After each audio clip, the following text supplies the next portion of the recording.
Aujourd'hui, on va s'intéresser au théorème de comparaison pour trouver la limite d'une fonction. J'ai considéré la fonction qui a x associé x carré moins 2x. La particularité de cette fonction, c'est que lorsqu'on cherche la limite de la fonction cos x, elle n'existe pas. Ça, c'est dû au fait que le cos est une fonction qui va osciller et passer de moins 1 à plus 1. Donc il faut essayer de voir comment comparer cette fonction à une fonction dont la limite est connue pour essayer de trouver la limite justement de la fonction f. La première chose qu'on va voir, c'est que le cos, quel que soit x, est toujours compris entre moins 1 et 1. On va donc écrire que cos x est toujours compris entre moins 1 et 1.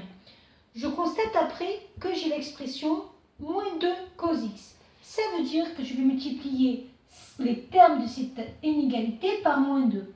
Attention, lorsqu'on multiplie par un nombre négatif, on change le sens de l'inégalité, puisque nous changeons les signes.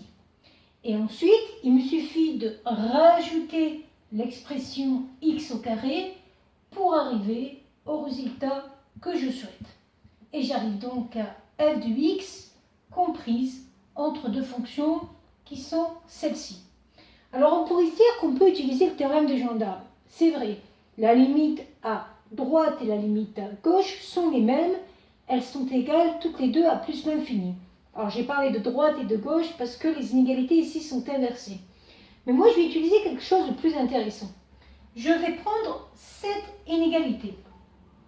Je vais m'intéresser à la limite de x au carré moins 2, lorsque x tend vers plus l'infini.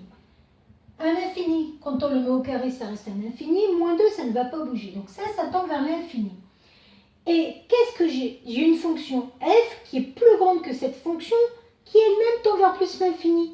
Donc concrètement, je vais avoir une parabole, par exemple ici, qui va tendre en plus l'infini, et je vais avoir une courbe f, alors je ne sais pas à quoi elle ressemble, mais cette courbe sera toujours au-dessus. Alors j'ai fait une courbe qui est oscillée, tout simplement pour visualiser cette histoire de cos x.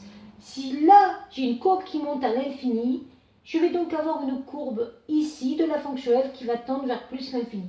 Je peux donc en déduire donc limite de f de x en plus l'infini est égal en plus l'infini, et c'est ce qu'on appelle le théorème de comparaison. Théorème de comparaison. Et on pourrait faire la même chose avec une limite qui serait égale à moins l'infini, mais dans ce cas, on prendrait une inégalité différente. Voilà.